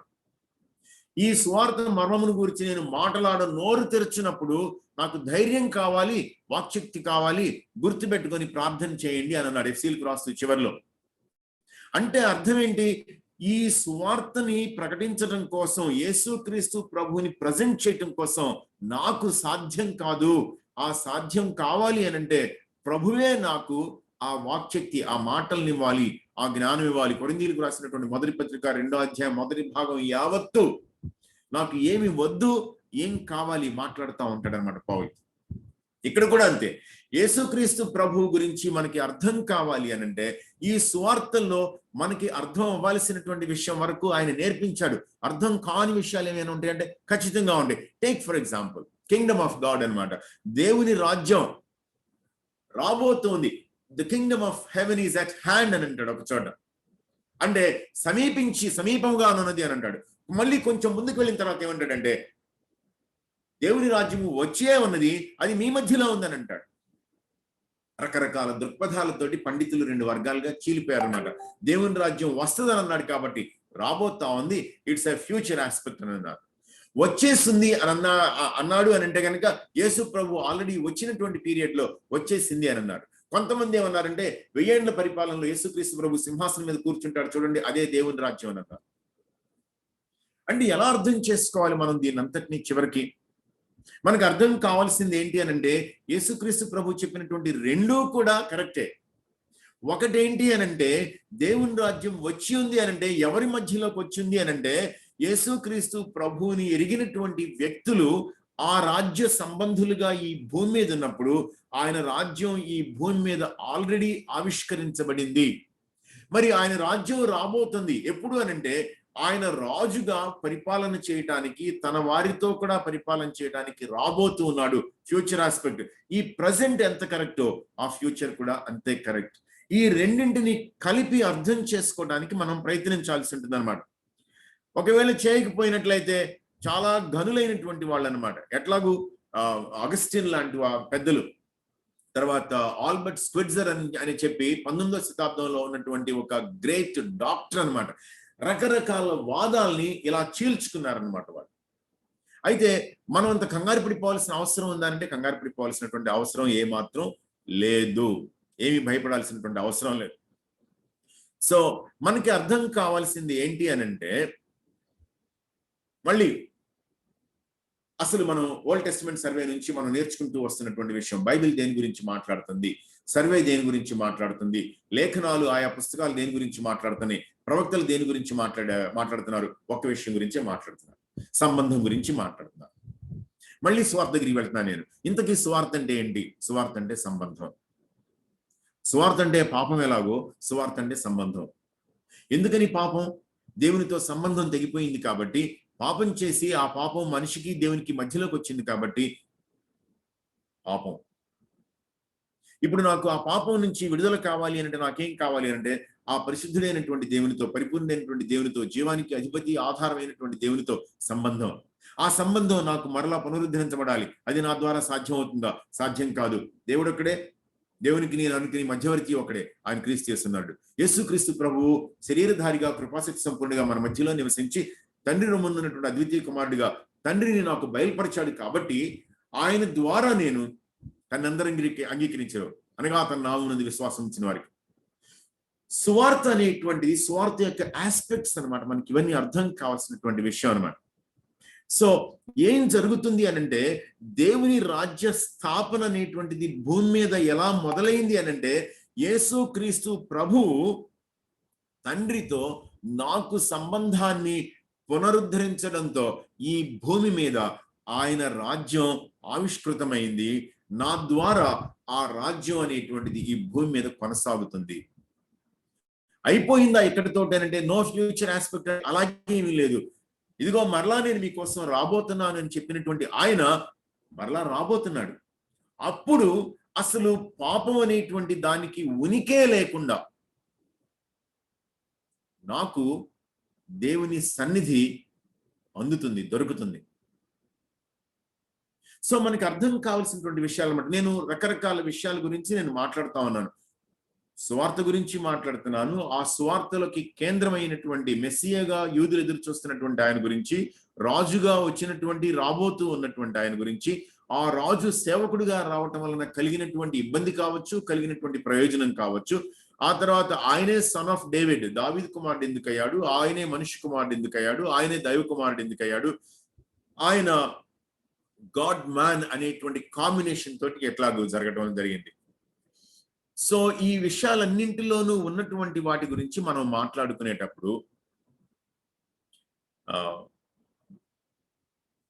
మత్తయి సువార్త 5, 6, 7 అధ్యాయాలు దేని గురించి మాట్లాడుతున్నాయి అనంటే, కింగ్డమ్ మేనిఫెస్టో గురించి మాట్లాడుతుంది. రాజుగా ఆయన రాజ్యంలో స్థితిగతులు ఎలా ఉండబోతున్నాయి, సంబంధాలు ఎలా ఉండబోతున్నాయి, ప్రయారిటీస్ ఎలా ఉండబోతున్నాయి, రెస్పాన్సెస్ ఏ విధంగా ఉండబోతున్నాయి, రిఫ్లెక్షన్స్ కానీ రియాక్షన్స్ కానీ ఏ విధంగా ఉండబోతున్నాయి, దేని గురించినటువంటి స్పృహ మనుషుల్ని కమ్ముకోబోతుంది, దేవుని దృష్టిలో మనుషులు ఎలాంటి వాళ్ళు, దేవుని దృష్టికి మనుషులు ఎలాంటి వాళ్ళైతే మనుషుల యొక్క టాప్ ప్రయారిటీ జీవితంలో ఏమై ఉండాలి, దేవుడు ఇంతవరకు ప్రజలు ఏ విధంగా తప్పుగా భావించారు అనేటువంటి విషయాల్ని ఏ విధంగా సరి అయినటువంటి భావంతో ఎక్స్ప్రెస్ చేయడానికి ట్రై చేశాడు.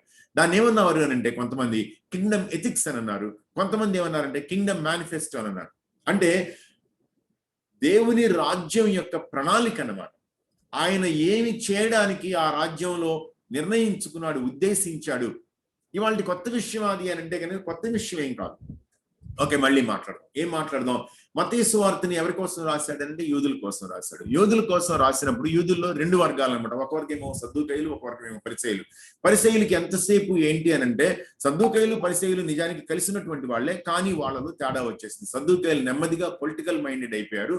ఈ పరిసయ్యులు ఏం చేశారు అని అంటే లేఖనాన్ని జాగ్రత్తగా కాపాడుకుంటూ ఆ లేఖనాన్ని ఎవ్రీడే లైఫ్ కి అప్లై చేయడం కోసం ఇంటర్ప్రిట్ చేయడం మొదలు పెట్టారు. ఇంటర్ప్రిట్ చేయగా ఏమైపోయింది అని అంటే మారుతున్నటువంటి పరిస్థితులకు అనుగుణంగా వాళ్ళలో కూడా మార్పులు సంభవించడం మొదలైనవి. వాక్యాన్ని వాక్యంగా వివరించకుండా ఏం చేశారంటే ఆ పరిస్థితులకి అలవాటు చొప్పున ఈ అప్లికేషన్ వాళ్ళు తీసుకురావడం మొదలయ్యేటప్పటికి ఏం జరిగింది అని అంటే అసలైనటువంటి వాక్యం మర్చిపోయి ఆ వాక్యానికి ఇంటర్ప్రిటేషన్ మాత్రమే పరిపాలన చేయడం మొదలుపెట్టింది అన్నమాట. సో ఏం జరిగింది? ఒక రకమైనటువంటి కృత్రిమమైనటువంటి భక్తి అనేటువంటిది, అంటే సందు మూలన నిలబడి ప్రజలందరి ఎదుట బాహాటంగా వాళ్ళు డబ్బులు పంచడం అనమాట, అందరూ చూసే విధంగా. వీళ్ళు రోడ్డు దాటాలి అని అంటే కనుక వీళ్ళు చెయ్యెత్తి అడ్డం పెట్టినట్లయితే ఇంకా ప్రజలు అటు ఇటు ఆగిపోతే వీళ్ళు దాటిన తర్వాత మాత్రమే మిగిలిన వాళ్ళు నడవడం. ఈ విధమైనటువంటి ఒక ఆర్టిఫిషియల్ పైటీ, భక్తికి లోకం అలవాటు పడిపోయినటువంటి సమయంలో వీళ్ళు చెప్తున్నదే వాక్యంగా, వీళ్ళు చెప్తున్నదే లేఖనంగా ప్రజలు భ్రమించే కాలంలో ఇదిగో ఈ రాజు వచ్చాడు అనమాట. ఈ రాజు వచ్చి ఏమన్నాడనంటే మీరు విన్నది ఒకటి, మీరు ఆచరించాల్సింది ఒకటి. నిజానికి వాళ్ళు కూడా అట్లాంటి వాళ్లే. వాళ్ళు ఒకటి చెబుతారు, ఇంకొకటి చేస్తారు. అందుకనే వాళ్ళు చెప్పేది వినండి కానీ వాళ్ళు బ్రతికినట్టుగా చేయకండి అని అన్నాడు అనమాట. ఆయన చాలా చీప్ గా మాట్లాడాడు వాళ్ళ గురించి. అందుకని ఈయన ఏం చేశాడు అనంటే అసలు దేవుని మనసు దేవుని రాజ్యానికి సంబంధించినంత వరకు ఎలా ఉండబోతుంది అనేటువంటిది ఆ కింగ్డమ్ మేనిఫెస్టోలో, కింగ్డమ్ ఎథిక్స్ లో ఆయన మాట్లాడాడు. సో ఇది మనకి అర్థం కావాలి. తర్వాత మనకి కొంచెం అంటే నా వరకు నాకు కొంచెం ఇబ్బంది అనిపించినటువంటి విషయం అన్నమాట. ఆయన దగ్గరకు వచ్చి చూసావా దేవాలయపు అందమైనటువంటి దేవాలయం హేరోదు మందిరం ఎలా ఉందో అని వాళ్ళు చూపిస్తే ఆయన చాలా నిష్కర్షగా దాన్ని తేల్చేశాడు. ఏంటి అనంటే ఇదిగో ఈ దేవాలయం ఉండదు అని చెప్పాడు అనమాట. చాలా షార్ట్ టైంలో ఈ దేవాలయం ఉండదు, రాయి మీద రాయి ఉండకుండా త్రోయబడుతుంది అని చెప్పాడు అనమాట. దేని గురించి మాట్లాడుతున్నాడు ఆయన? దేవుని రాజ్య స్థాపన జరిగే నాటికి దేవుడు ఎక్కడో మీకు భిన్నంగా ఉండడు, ఎక్కడో ఉండి ఏదో ఒక బిల్డింగ్ కి పరిమితం చేసినట్లుగా మిగిలిపోడు. బిల్డింగులు ఉండవు, ఆయనే మీతో ఉంటాడు. కింగ్డమ్ కాన్సెప్ట్ అనేటువంటిది అర్థం కావటం కోసం ఆయన మాట్లాడుతున్నటువంటి విషయాలన్నమాట. ఏం చేయబోతున్నాడు ఆయన? ఏదో ఒక మతపరమైనటువంటి వర్గం ద్వారా పరిపాలన చేయడు ఆయన. తన నీతివంతమైనటువంటి పాలన ఇదిగో ఈ విధంగా ఉండబోతుంది, ఆయన ఇలా చేయబోతున్నాడు, ఆయన వచ్చినప్పుడు పరిస్థితులు ఇట్లా ఉండబోతున్నాయి.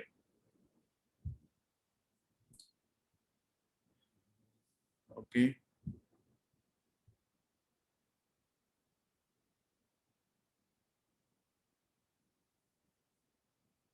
తర్వాత ఓకే వేరే మాట్లాడతాను. మిరకిల్స్ మాట్లాడతాను ఒక 2 నిమిషాలు 3 నిమిషాలు. మిరకిల్స్ అని అంటే ఏంటి అని అంటే అద్భుతాలు అన్నమాట. దాన్ని మార్క్ సువార్తలో యోహాను సువార్తలో వాటిని సూచక క్రియలుగా చెప్పాడు అనమాట. మొదటి సూచక క్రియ, రెండవ సూచక క్రియ, మూడవ సూచక క్రియ అనుకుంటే చెప్పాడు. ఇక్కడ మనకు అర్థం కావాల్సింది మిరకిల్స్ ఉన్నాయా లేవా?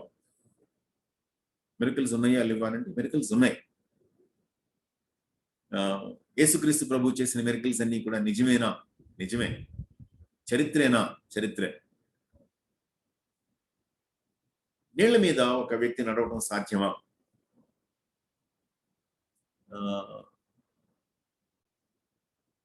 యేసుక్రీస్తు ప్రభు 2 చూపించాడు. నాకు నాది ఎంత సెల్ఫిష్ మెంటాలిటీ అని అంటే నాకు యేసుక్రీస్తు ప్రభు నీళ్ళ మీద నడవటం కంటే పేతురు నీళ్ళ మీద నడవటం చాలా ఇష్టం అన్నమాట. నా కోరిక. ఎందుకనంటే పేతురు నడిచాడు నీళ్ళ మీద అంటే నేను నడుస్తాను, ఇంకే ఖచ్చితంగా, దానిలో డౌట్ లేదు. నా కోరిక అనమాట నీళ్ళ మీద నడవడం. వేసిపోయి పేతురు నీళ్ళ మీద నడిచాడు అని అంటే నేను నడిచినట్టు ఆయనలో, అది కరెక్ట్ అనమాట. కానీ నీళ్లకున్నటువంటి భౌతిక లక్షణాన్ని బట్టి దాని సాంద్రత కంటే ఎక్కువ సాంద్రత ఉన్నది ఏది కూడా దాని మీద నిలబడడానికి వీల్లేదు. దేజారిపోవాల్సిందే, లోపలికి వెళ్ళిపోవాల్సిందే, మునిగిపోవాల్సిందే. ఏం మాట్లాడుతున్నాం మనం? We are talking about the laws of physics. భౌతిక శాస్త్రపు నియమాల గురించి మనం మాట్లాడుతున్నాం. కానీ ఎవరి గురించి మాట్లాడుతున్నాం మనం? ఈ భౌతిక శాస్త్ర నియమాల్ని నియమించినటువంటి వ్యక్తి గురించి మాట్లాడుతున్నాం. భౌతిక శాస్త్రపు నియమాలకి అతీతుడైనటువంటి వాని గురించి మాట్లాడుతున్నాం మనం. ఇప్పుడు మనకు అర్థం కావాల్సింది, అద్భుతాలు సాధ్యమా కాదా? మనం ఆ కోణంలో ఆలోచించినప్పుడు అద్భుతాలు చాలా మామూలు విషయంగా అనిపిస్తాయి. ఇక్కడ ఒక సమస్య ఉంది. యేసుక్రీస్తు ప్రభు అద్భుతాలను ఎందుకు వాడాడు? రాబోతున్నది నేనే అని చూపించుకోవడానికి వాడాడా?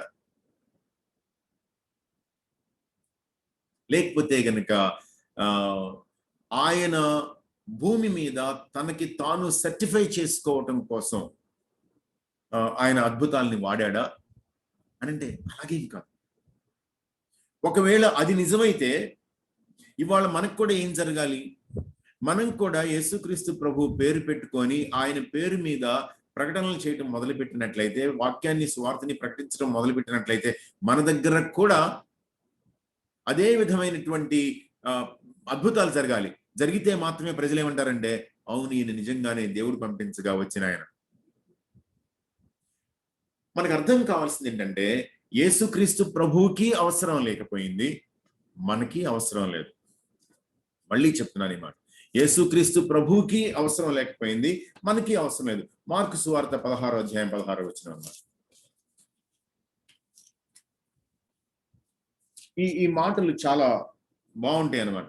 16వ అధ్యాయం 16వ వచనంలో గ్రేట్ కమిషన్, 4 మనకి గ్రేట్ కమిషన్ అనమాట స్పష్టంగా కనబడుతూ ఉంటుంది అనమాట. ఇదిగో మీరు ఆ పని చేయండి, ఈ పని చేయండి అని చెప్పి. ఓకే, బాగుంది. ఇక్కడ ఏమంటాడంటే 20వ వచనం, ఆయన వెళ్ళి చేయండి అని అంటే వారు బయలుదేరి వాక్యం అంతటా ప్రకటించిరి. ప్రభువు వారికి సహకారుడై ఉండి వెనువెంట జరుగుతూ వచ్చిన సూచక క్రియల వలన వాక్యమును స్థిరపరచుచుండెను. మనకు అర్థం కావాల్సింది ఏంటి అనంటే, ప్రభువు అద్భుత క్రియలు ఎక్కడ అవసరమైతే అక్కడ చేశాడు, అవసరం లేని చోట చేయలేదు. అందుకే ఒక చోట పట్టుకుని అడిగినా సరే నేను చేయను పొండి అని అన్నాడు అనమాట ఆయన. ఇప్పుడు మీరు అడగొచ్చు, అంటే ఇవాళ కూడా మనకి జరుగుతాయా? జరుగుతాయి. జరగటం లేదేంటి? అవసరం లేదన్నమాట. సింపుల్ అది, అవసరం లేదన్నమాట. Our God is not a God of waste.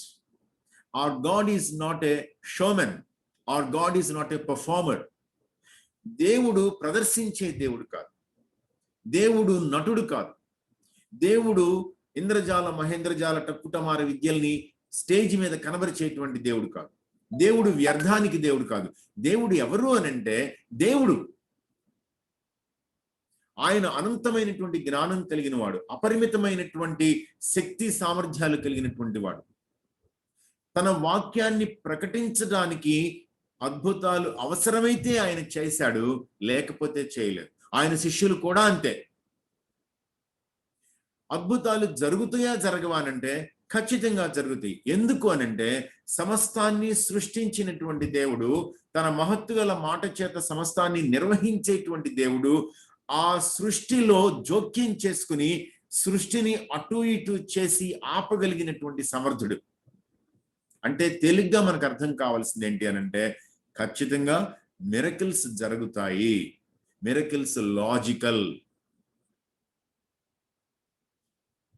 ఉపమానాల గురించి మాట్లాడుతా ఉన్నాను. ఏంటి ఉపమానాలు? ఆయన నేర్పించినటువంటి వాటిలో తన శిష్యులకు సంబంధించినంత వరకు ఉపమానం లేకుండా ఆయన మాట్లాడలేదు. ఉపమానం లేకుండా మాట్లాడలేదు. ఉపమానాలు చెప్తా వచ్చాడనమాట.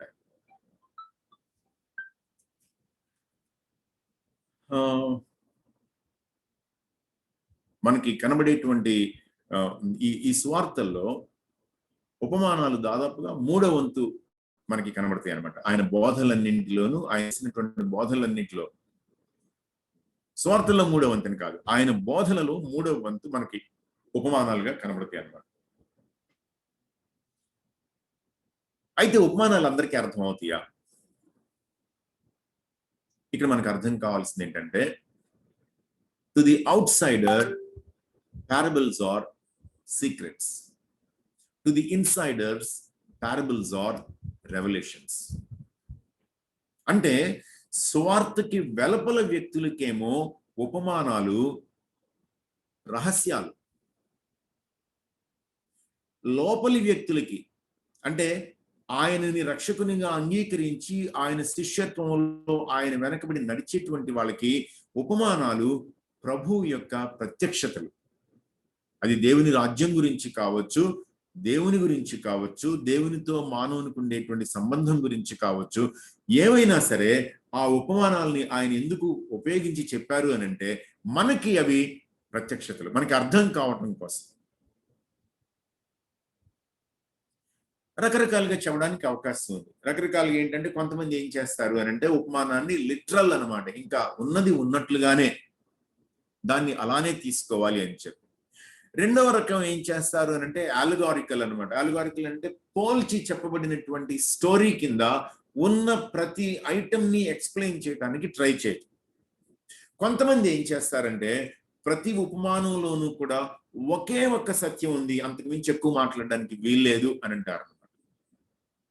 ఇలాగూ హార్డ్ అండ్ ఫాస్ట్ రూల్స్ ని పెట్టి మనం ఉపమానాల్ని అర్థం చేసుకోవడానికి కుదరదు.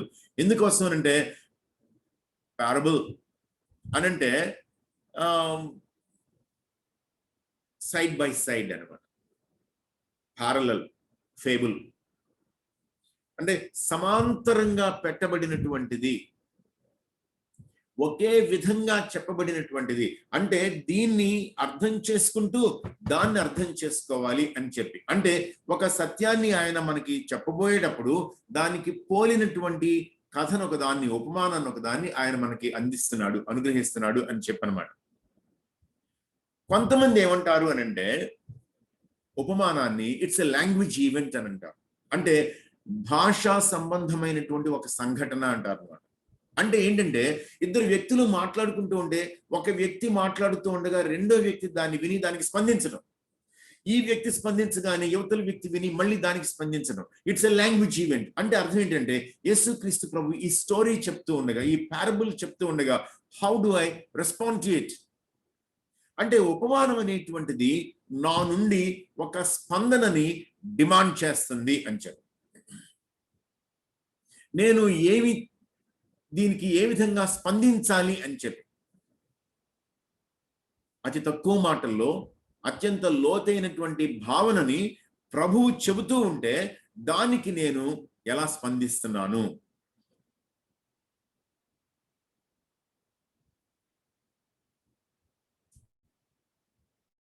కొంతమంది ఏమన్నారంటే పారబుల్స్ 2 రకాల పారబుల్స్ ఉన్నాయి, ఉపమానాలు 2 రకాలు. ఒకటేమో దేవుని రాజ్యాన్ని గురించి, రెండేమో పశ్చాత్తాపాన్ని గురించి లేదా స్పందన గురించి. ఎలా గ్రూపింగ్స్ చేసినా సరే పారబుల్ మాత్రం ఏం చేస్తుంది అని అంటే నా నుండి లేదా నీ నుండి ఖచ్చితమైనటువంటి ఒక స్పందనని డిమాండ్ చేస్తుంది అని చెప్పి.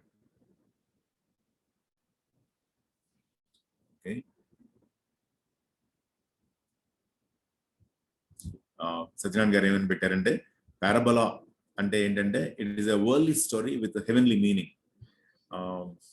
ఓకే, సరే, యాక్చువల్గా పారబోలాకి కొంచెం డిఫరెంట్ సెన్స్ వస్తుంది, but still thank you brother.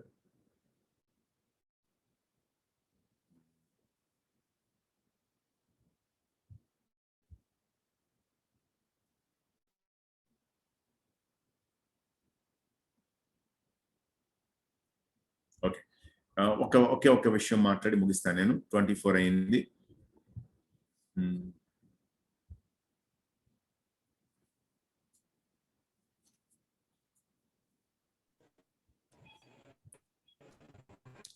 Great commission దగ్గరికి వచ్చాము. నేను మీరు గమనించుంటారు, క్రిస్టలాజికల్ ఈవెంట్స్ అనమాట. క్రిస్టలాజికల్ ఈవెంట్స్ అంటే ఏమిటంటే ఆయన ఇన్కార్నేషన్ అంటే శరీరధారిగా ఈ భూమి మీదకి వచ్చినటువంటి విషయం కానీ, లేకుంటే ఆయన రిజరక్షన్, తర్వాత ఆయన అసెన్షన్ అంటే ఆయన పునరుత్థానం కానీ, లేకపోతే గనక ఆయన ఆరోహణం అవడం కానీ, లేకపోతే ఆయన రూపాంతరం చెందినటువంటివి కానీ, వీటన్నిటి గురించి నేను ఎక్కడ ఏమి మాట్లాడలేదు. ఎందుకు వస్తానంటే వాటన్నిటి గురించి మీరు ఖచ్చితంగా ఇప్పటికే చాలా ఎక్కువ మాట్లాడుంటారు అనేటువంటి ఆలోచనతో నేను ఒకే ఒక్క క్షణం గ్రేట్ కమిషన్ గురించి మాట్లాడుతా ఉన్నాను. ఎందుకు వస్తానంటే మీలో చాలా ఎక్కువ మందికి హగా ఇన్స్టిట్యూట్ తోటి పరిచయం ఉంది. దానికోసం ప్లస్ నా పర్సనల్ సెన్స్ ఏంటి అనేటువంటిది అనమాట. 28వ అధ్యాయం మత్తయి సువార్త 18వ వచనంలో, పరలోకమందును భూమి మీద నాకు సర్వాధికారం ఇవ్వబడి ఉన్నది కాబట్టి మీరు వెళ్ళి సమస్త జనులను శిష్యులుగా చేయండి. తర్వాత తండ్రి యొక్క కుమారుని యొక్క పరిశుద్ధాత్మ యొక్క నామములను వారికి బాప్తిస్మం ఇచ్చుచు నేను మీకు ఏ సంగతులను ఆజ్ఞాపించుతున్నో వాటిని గాయకుని వల్లని వారికి బోధించరి. ఇదిగో నేను యుగ సమాప్తి వరకు సదాకాలం మీతో కూడా ఉన్నాను. ఇదే మార్కు సువార్త 16వ అధ్యాయానికి వచ్చినట్లయితే, మీరు సర్వలోకమునకు వెళ్ళి సర్వసృష్టికి సువార్తను ప్రకటించడి. నమ్మి బాప్తిస్మం పొందిన వాడు రక్షించబడును, నమ్మని వానికి శిక్ష విధింపబడును.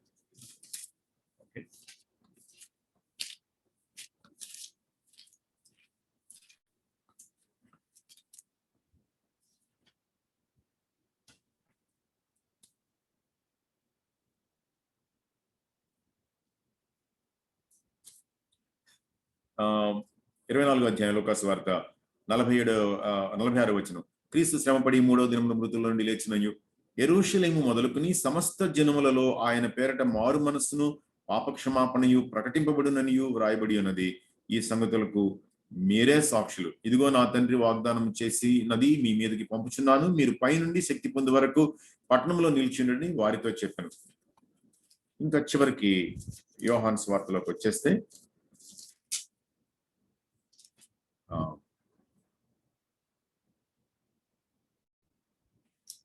స్పెసిఫిక్ గా మీరు ఇలా చేయండి అలా చేయండి అనేటువంటి గ్రేట్ కమిషన్ ఇక్కడ ఏమి కనపడదు మనకి.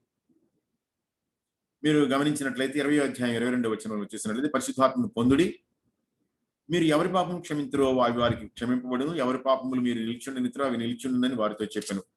తప్పించి స్పష్టమైనటువంటి రీతిలో ఇక్కడెక్కడ కమిషనింగ్ అనేటువంటిది మనకి కనబడదు. ఓకే, బాగుంది. ఎందుకోసం నేను ఈ మూడింటిని చదివాను. మీరు గమనించినట్లయితే ఏ ఇద్దరు ఒకే స్టేట్మెంట్ ని రికార్డ్ చేయలేదు. కొన్ని ఒమిషన్స్ ఉన్నాయి, కొన్ని ఎడిషన్స్ అనమాట మనకు కనబడతా ఉంటాయి. అవి యాడ్ చేసుకుంటూ కొన్ని జరిగినాయి అనమాట. కానీ దీని అంతట్లోనూ చెప్పినటువంటి విషయం ఏంటంటే, చాలా వరకు చాలా మందికి కొంతమంది రేస్ చేసేటువంటి క్వశ్చన్ ఏంటి అని అంటే, ఇది మొదటి శతాబ్దంలో తనకి ఫస్ట్ జనరేషన్ డిసైపుల్స్ కి దేవుడు చెప్పినటువంటి మాట మాత్రమే అని ముగించే వాళ్ళు ఉన్నారు. మనకి దీనికి సంబంధం లేదు అనేటువంటి వాళ్ళు అన్నమాట. గ్రేట్ కమిషన్కి వచ్చేటువంటి అబ్జెక్షన్స్ గురించి మాట్లాడుతా ఉన్నాను. తర్వాత గ్రేట్ కమిషన్ అంటే గనక ఏంటి, స్వార్థ చెప్పడం అంటే ఏంటి, వాళ్ళు బ్యాప్టిజం పొందితే స్వార్థ చెప్పినట్ట, క్వశ్చన్స్ రేజ్ చేయటం అనమాట. ఇవన్నీ కూడా నేను మాట్లాడుతా ఉన్నటువంటి. మరి సమస్త జనులను శిష్యులుగా చేయమన్నాడు. శిష్యుల్ని చేయడం అంటే ఏంటి అర్థం? తర్వాత పరిశుద్ధాత్మ దేవుడు రావడం అంటే అర్థం ఏంటి? సో ఏం జరిగింది అనంటే, యేసుక్రీస్తు ప్రభు తనని ఎరగని వాళ్ళకి పరిచయం చేయమని చెప్పినటువంటి విషయాన్ని పక్కన పెట్టేసి ఆయా రకాల క్వశ్చన్స్, డౌట్స్, ఇష్యూస్ ని మనం తయారు చేసుకుని ఆ ప్రైమరీ రెస్పాన్సిబిలిటీ నుండి మనం పక్కకి తొలగాము. దాని గురించి మాట్లాడుతాను అనమాట. నేను నా సెన్స్ లో గ్రేట్ కమిషన్ ఏంటి? యోహాను సువార్త 1వ అధ్యాయం 18వ వచనంలో, తండ్రి రొమ్మునున్న అద్వితీయ కుమారుడే ఆయనను బయలుపరచెను. ఏం చెప్పాడు చిట్ట చివరికి యేసుక్రీస్తు ప్రభు? మీరు వెళ్ళి ఆయన్ని బయలుపరచండి, ఆ అద్వితీయ కుమారుని బయలుపరచండి. అద్వితీయ కుమారుని మీరు బయలుపరిచినట్లయితే దేవుణ్ణి బయలుపరిచినట్లే. అంటే ఇప్పుడు దేవుడు తెలియని సమాజానికి బయలుపరచాల్సింది ఎవరు అని అంటే నాదనమాట పని. ఆ రోజున తండ్రి అద్వితీయధారిగా మన మధ్యకు వచ్చి ఆయన్ని బయలుపరిస్తే, ఇవాళ నేనేం చేయాలి అని అంటే నేను కూడా ఆయన కుమారుడిగా ఆయనని బయలుపరచాలి, ఆయన కనబడాలి. ఇది సువార్త. మళ్ళీ సువార్త అంటే ఏమిటి అని అంటే, సువార్త అంటే నేనే.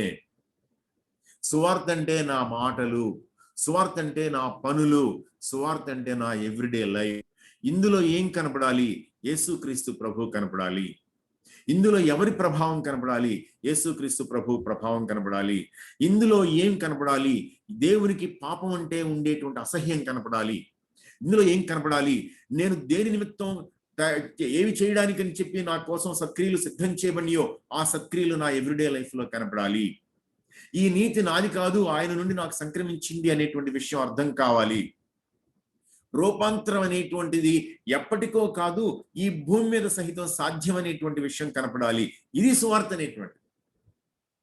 ఈ 4 సువార్తల్లోనూ కూడా ప్రభువుని వాళ్ళు ప్రజెంట్ చేసింది ఎలా అనంటే ఇలానే ప్రజెంట్ చేశారు. ప్రజల ఎక్స్పెక్టేషన్స్ ఒక విధంగా ఉండుండొచ్చు. ఎందుకో ఎక్స్పెక్టేషన్స్ అలా ఉన్నాయి అనంటే వాళ్ళకు ఉన్నటువంటి లిమిటెడ్ నాలెడ్జ్ తోటి, వాళ్ళ వరల్డ్ వ్యూ తోటి వాళ్ళు ఆ విధంగా ఎక్స్పెక్ట్ చేశారు. కానీ ప్రజల ఎక్స్పెక్టేషన్స్ కోసం కాదు ఆయన చేసింది. ప్రజలకి అవసరం కాబట్టి యేసుక్రీస్తు తానే సత్య సువార్తగా తనని తాను కనబరుచుకున్నాడు. ఇవాళ కూడా జరగాల్సింది అదే. I'll stop here. Shall we pray? కృపామయుడా, సర్వశక్తివంతుడా, ఎప్పుడైనా మనసు బాగాలేకపోతే, ఎప్పుడైనా జీవితం మీద అనుమానం వస్తే, సువార్తలు చదువుకుంటే, యేసుక్రీస్తు ప్రభుని ఒకసారి చూస్తే, ఆయనతో కలిసి అటు ఇటు నడిస్తే లైఫ్ బాగుంటుంది ప్రభు. నేను దాన్ని చేయడానికి మీరు నాకు జీవితంలో ఇచ్చిన అవకాశాన్ని బట్టి వందనాలు. అంతేకాకుండా ఈ సువార్తల్లో నాకు సాక్షాత్కారమైనటువంటి యేసుక్రీస్తు ప్రభుని ఇతరులతో పంచుకునే అవకాశం ఇచ్చారు. మీకు వందనాలు చెల్లిస్తూ ఉన్నాను దేవా. సంఘం వెలుపల ఉన్నటువంటి వారికి అర్థమయ్యే లోపు సంఘం లోపల ఉన్నటువంటి మేము మిమ్మల్ని సరిగా అర్థం చేసుకోవాలని, మిమ్మల్ని సరిగా చూడాలని, మిమ్మల్ని అర్థం చేసుకున్నటువంటిది మా వ్యక్తిగత జీవితంలో కనబడాలి అని చెప్పి మేము ఆశపడతా ఉన్నాం ప్రభా. ఈ భూమి మీద ఉన్న కాలంలో మీరు మాకు సంపూర్ణంగా అర్థమైపోతారా? కుదరదు కదా దేవా. అందుకే ఆశతో, కోరికతో మీ వెనక పడి పరిగెత్తాలి. మీకోసం ఈ స్వార్థల్లో వెతుకులాడాలి. మీరు ఇంకొంచెం కొత్తగా అర్థమవుతారా? మీరు ఇంకొంచెం దగ్గరగా మీరు వచ్చి మేము చూడడానికి మాకు కుదురుతుందా? ప్రభా, ఇది మాకు అవసరం కదా దేవా, సహాయం చేయండి. యేసుక్రీస్తు ప్రభుని చూడడానికి, ఆయన్ని అర్థం చేసుకోవటానికి, ఆయన్ని కలిగినటువంటి వాళ్ళంగా జీవించడానికి, లేని వాళ్ళకి ఆయనని స్పష్టం చేయడానికి సహాయం చేయమని ఈ 4 సువార్తల యొక్క సారం మా జీవితాలని సంపూర్ణంగా రూపాంతరం చెందించాలని చెప్పి వేడుకుంటూ యేసు నామములో ప్రార్థిస్తూ ఉన్నాను తండ్రి. ఆమేన్.